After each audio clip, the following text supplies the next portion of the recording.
Bismillah, alhamdulillah. Kita lanjutkan pasal yang keempat di sesi yang kedua.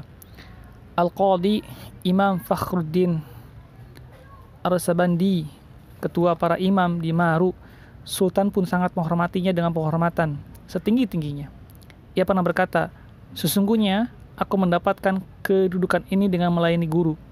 Dulu aku melayani guruku Al-Qadhi Imam Abu Zaid Ad-Dabusi.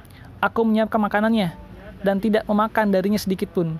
Jadi beliau ini selama 30 tahun memasak untuk gurunya, tapi tidak pernah beliau mengambil sedikit pun mencicipi memakan dari apa yang beliau masak untuk gurunya. Maka Allah Subhanahu wa taala menganugerahkan kepadanya penghormatan dari sultan yang sebenarnya dia tidak pernah berniat untuk dihormati sultan dengan seperti itu.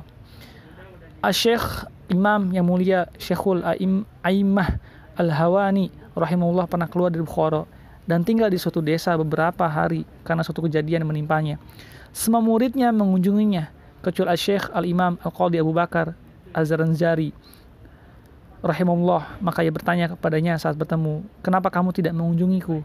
Ia menjawab, "Saya sibuk melayani ibu." Gurunya berkata, "Kamu dikaruniai umur dan tidak dikaruniai pelajaran."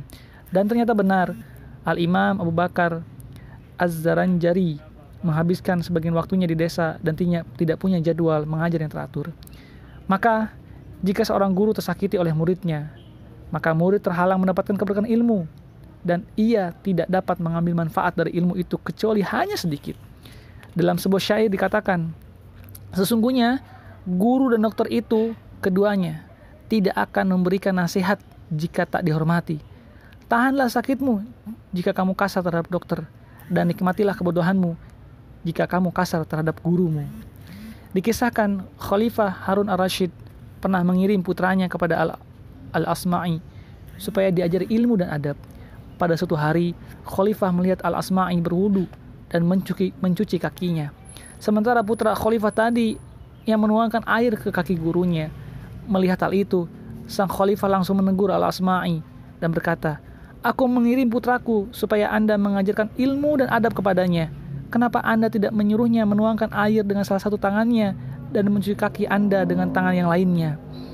Di antara wujud memuliakan ilmu adalah dengan memuliakan kitab. Seyogianya seorang penuntut ilmu tidak memegang kitab kecuali dalam keadaan suci. Diceritakan dari Al-Syaikh Al-Imam Syamsu Al-Imam Al-Hawani bahwasanya beliau pernah berkata, "Sesungguhnya aku mendapatkan ilmu ini dengan bersikap hormat. Aku tidak pernah mengambil kertas atau buku, melainkan dalam keadaan suci."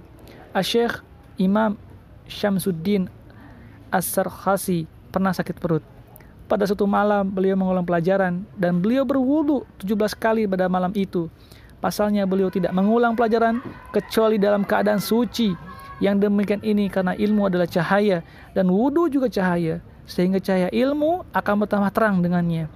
Di antara wujud memuliakan ilmu yang harus dilakukan adalah tidak menjulurkan kaki ke arah kitab, meletakkan kitab tafsir di atas kitab-kitab lain, dan jangan sampai menaruh sesuatu di atas kitab seperti tinta atau selainnya.